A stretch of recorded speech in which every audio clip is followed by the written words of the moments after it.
continue. Alhamdulillah, we're very happy and honored to have Sheikh Yassir here. Sheikh Yassir, we're from Dallas, you mentioned from Dallas.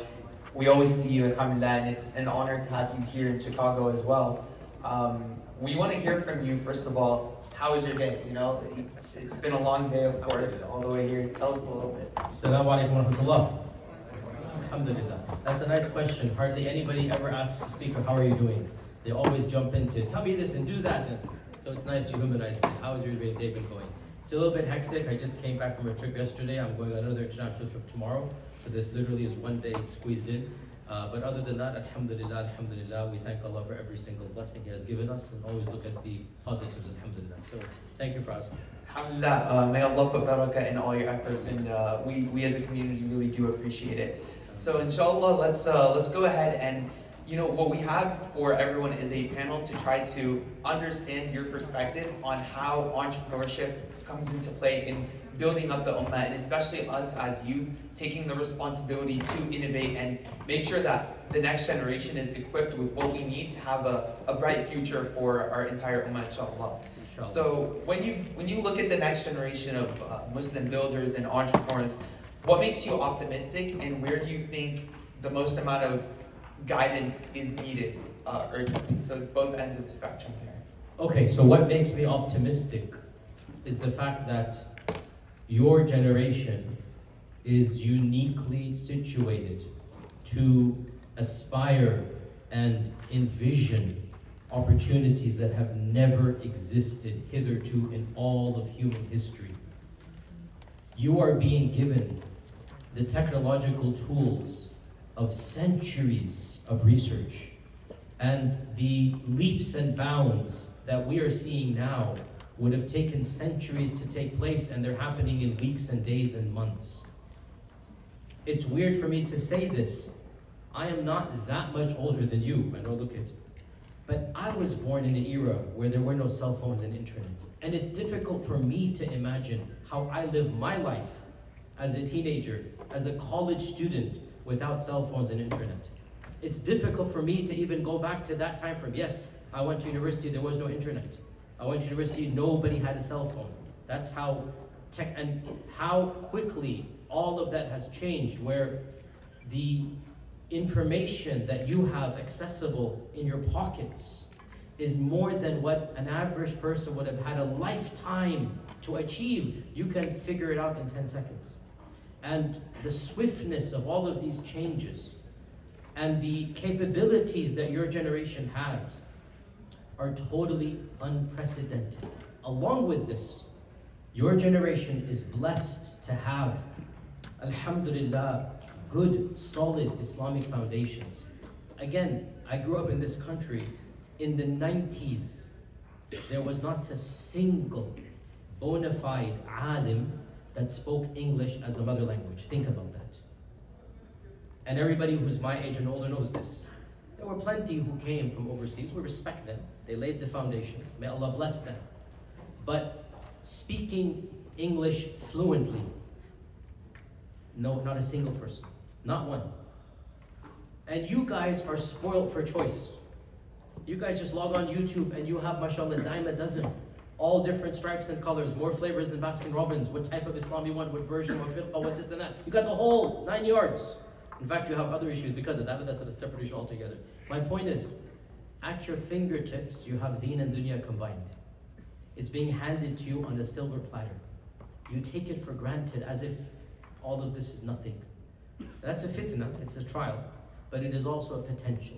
So I look at the positives and I say, if you put your minds and hearts to it together, because there has to be spirituality and intellect combined. If you put your deen and dunya together, you can do in your generation what no other generation has done. And you can bring benefit to this ummah.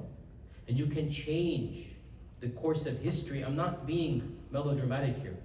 I literally mean this, that we're seeing a revival in your generation, and especially in light of Gaza, the after effects of that insha'Allah ta'ala will reverberate with khair, insha'Allah, and it is your generation that will take on that torch from ours and take it to places where we could never have ever imagined. So I personally am very optimistic, and I'm looking forward to, as long as Allah gives me life, to see what you guys do.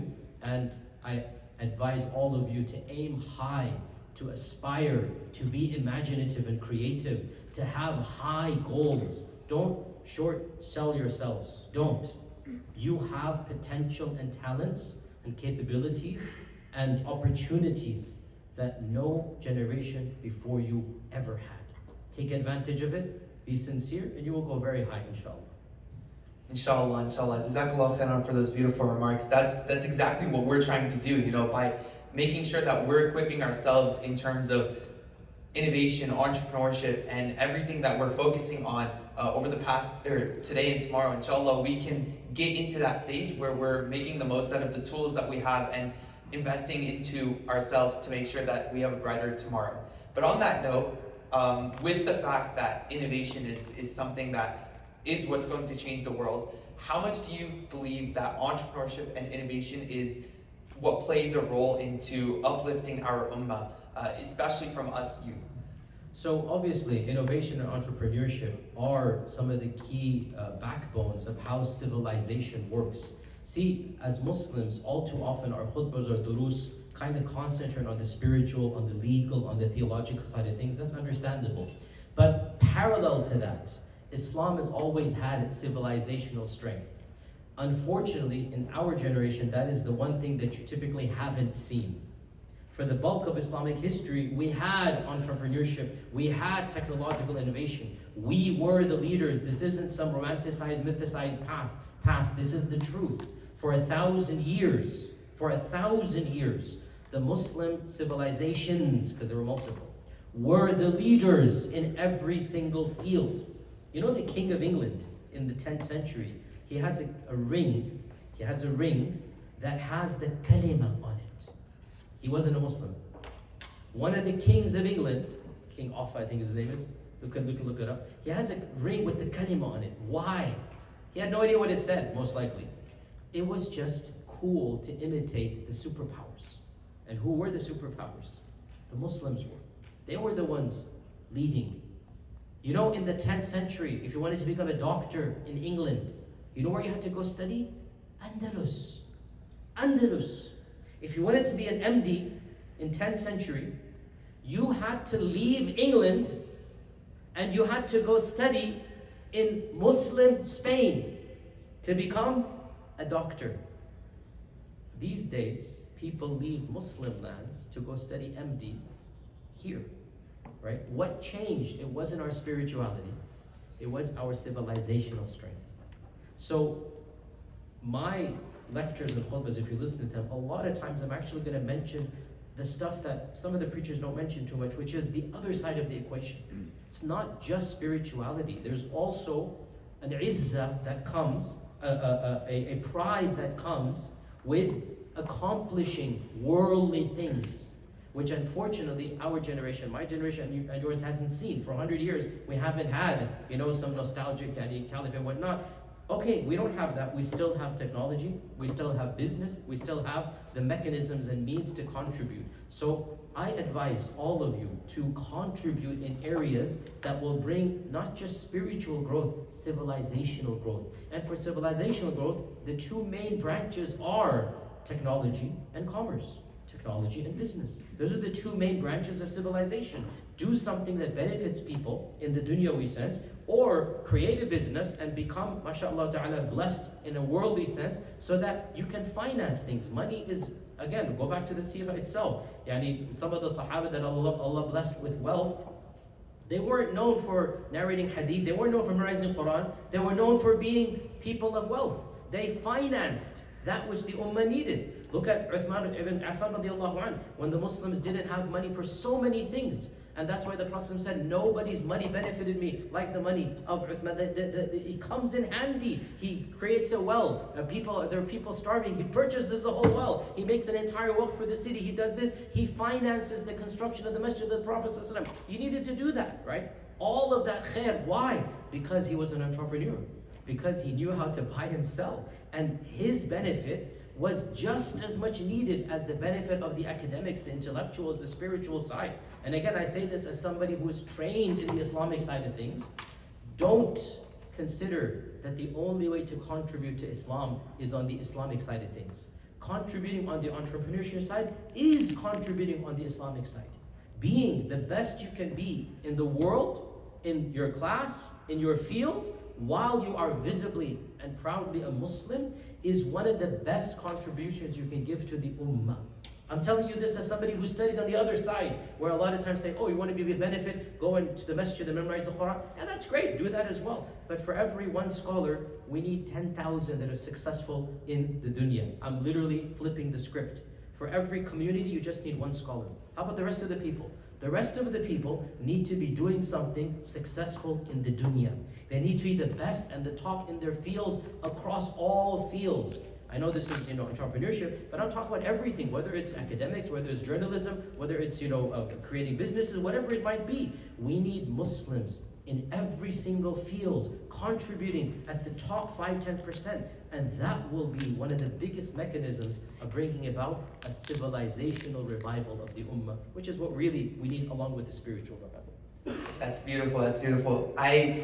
On that exact note, in terms of, you mentioned with our scholars and we need one per every so often, I do want to ask, where do you see, especially with us youth, taking the responsibility upon ourselves to be the next generation that builds up our ummah, where do you see us youth actually gaining benefit from scholars and Muslim leaders? Where do you see their role coming in terms of supporting us, especially with the youth that are trying to have that social impact with Excellent their question, excellent question. So I advise all of you, first and foremost, on a personal level, you should all have some relationship with Islamic scholarship and spirituality, right? That's necessary.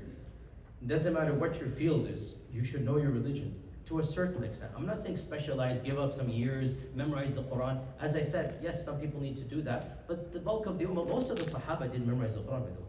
Most of the Sahaba were not narrating hadith and fuqaha. Can you believe the Sahaba themselves, there were only 4 or 5 that gave fatwas. Only 5 fuqaha, actual judges amongst them. The bulk of the Sahaba were just excellent human beings in their fields, right? Again, all too often the notion that some of you have is the only way to contribute is on the hardcore religious side of things. And I'm telling you, on the hardcore religious side of things, no, nothing could be further from the truth. So what you need to do, number one, is that sure, don't specialize in Islamic studies as a default, but have some connection.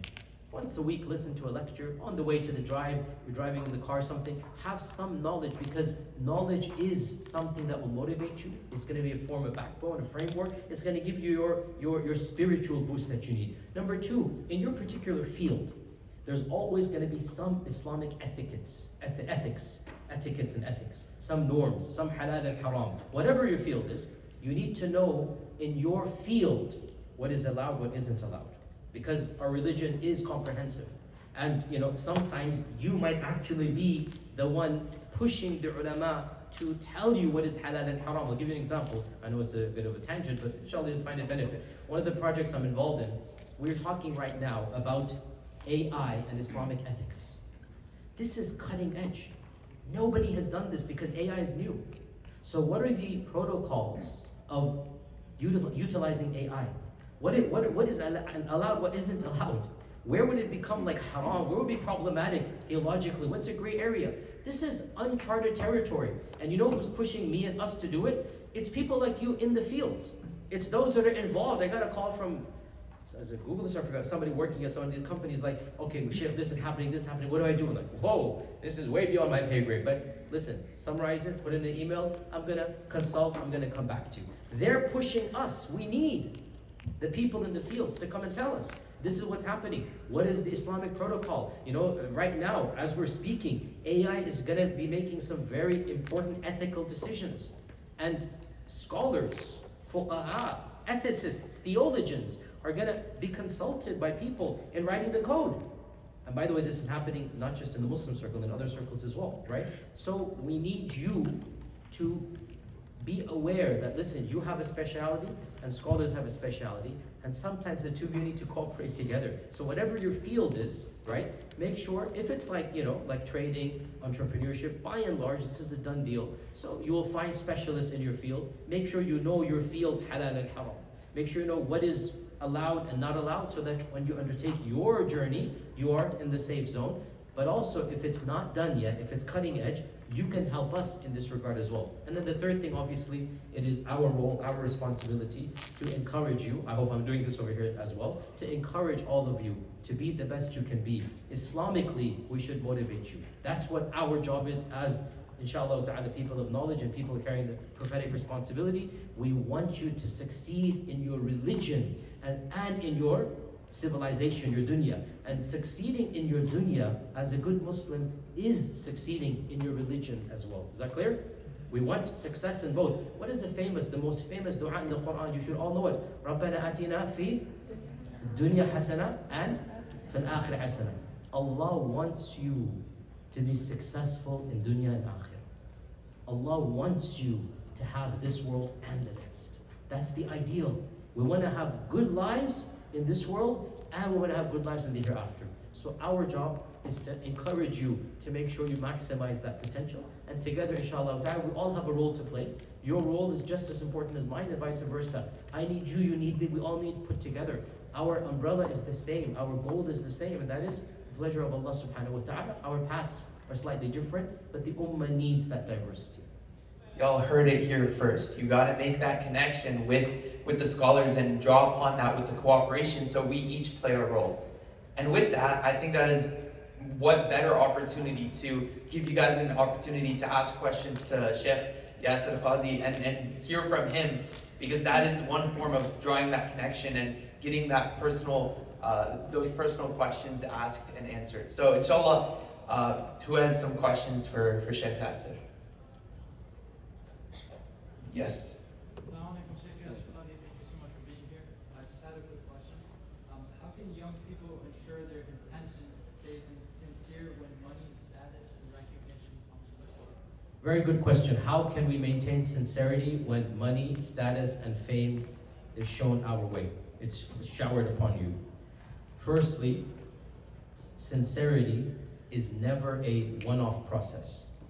It is a continuous process till the day that you die. You will never master sincerity and then that's it. It's not like swimming. Once you know how to do it, khalas, you never have to go back to it. No. Sincerity is a constant struggle. So understand this point, that nobody can master sincerity overnight. It is a constant struggle every single day. One of the scholars of the past said that nothing is more difficult for me to master and cure than my sincerity, because it's constantly shifting on me.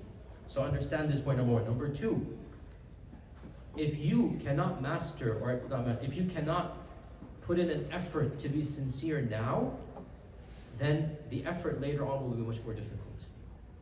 Because with money and with power and with fame, sincerity becomes even more difficult.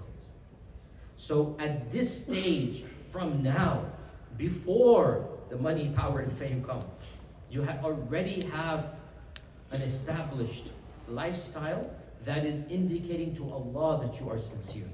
If you don't have that now, chances are you won't have it when life gets even more difficult. Now is the time to start those small habits that will help you throughout your lives. Thirdly, what are those habits? Lots of things. This isn't the khutbah. I'll just say one thing generically. Private acts of worship. Private acts of worship. Acts in the plural. You need to, even at this stage, even if you're 15 years old, doesn't matter. At this stage, when you have no wealth, no fame, no power, nothing, if you can start doing private good deeds, bringing happiness to a relative, nobody knows you've done it except you. You visit your aunt and you make her happy. In the privacy of her house, you do something, clean her dishes, do whatever. Make your mom and dad happy. Go pray 2 rak'ah in the middle of the night. You have $5, $1 you just give to somebody, in charity. And the 4, khalas, you go ahead and treat yourself with something, dessert or whatever. Just $1, you only have 5. Something you establish from now. If you're gonna start from now, and you're gonna give, mashallah, $1 out of 5, The day that Allah blesses you with 500,000, you're not going to think twice, say, oh, I can give $100,000, no problem. Because you've established, look, Allah has given me 5. When He gave me 5, I gave 1. Now He's giving me 500,000, I'll give 100,000. But you establish that rapport, that routine, you establish it from now. So my advice to you, from now, begin a habitual series of private acts of service and worship. Worship to Allah and service to other than Allah. Make people happy. What did the Prophet say? That of the people that Allah will bless on the Day of Judgment is the one who gave charity so secretly, even his left hand didn't know what his right hand gave. It's a metaphor. Of course his left hand knows, but he's saying it's so private. He even tried to hide it from himself. Not even his left hand knew what his right hand is giving. This is one of the biggest, because here's the point. If you get all the accolades, I'm going to go on stage in 2-3 hours, 15,000 people are going to be there, okay? Everybody sees me up there. Nobody will see me in the middle of the night. If in the middle of the night, Allah sees you in sajda, it doesn't matter what the 50,000 people said or didn't say. Your rapport with Allah has crossed. You see what I'm saying? Whereas, if in public you're in one way and private you're another, that is not something good. So from now, private acts of service and worship, so that when the money and the wealth and the fame come, you're like, I already have this. I can do this. I've done it with much less. Now I have more. This is a done deal for me. It's in my routine to do. And then the final point, obviously much can be said here. The final point, constantly monitor your heart and make dua to Allah for sincerity and ikhlas. Never underestimate the power of dua. Constantly ask Allah. Because one of the du'as of the Quran is qalb salim, is a pure heart. You want to have a qalb salim. You want to have a pure heart. You're constantly looking at your heart. Why am I doing this? Am I doing it for fame? Am I doing it for recognition? Or am I doing it because I want to benefit this ummah, benefit, the ummah of the Prophet? I want Allah to reward me for all that I've done. You have to constantly monitor and raise your hands and ask Allah for ikhlas. One of the famous du'as of the Prophet that he taught to Abu Bakr as-Siddiq, it's a very Hadith Bukhari, that he taught to Abu Bakr as-Siddiq is that, oh Allah, I want your sincerity, cleanse my heart of any showing off, any evil deeds, cleanse my heart of wanting to impress other people. He's teaching the best Sahabi this dua, like his closest companion. What is the most special dua? Make sure your heart is pure. Because if your heart is pure, if it's really good, if it's for the sake of Allah, anything you do, Allah will bless it. Even if people don't appreciate it now, eventually it will be something of recognition and blessedness. And if you do it for other than Allah, even if the people praise you now, it will not benefit you in this world, much less in the next. That's a beautiful, beautiful way to end it off, by remembering that it starts in the beginning and investing in ourselves early and ensuring that that investment that we're doing is happening in the right way and the right intention. But with that, we know you're on schedule and we want to respect your time. Jazakallah khairan for coming. Wallah, it's a great honor to have you, and it means a lot to us that you came out, and inshallah everything you told us will be used as motivation and fuel to continue investing in ourselves and benefit. The honor is mine to be with the next generation. The honor is mine to be with the people that carry the torch forward. So I ask you all to aim high. I ask you all to have strong, strong desires to accomplish something. Have a resolve. Don't short sell yourself. Like I said, you can make amazing leaps and bounds and changes. So you need to start from inside. Aim high, put your trust in Allah, and miracles will inshallah ta'ala happen. Inshallah. Assalamu alaikum.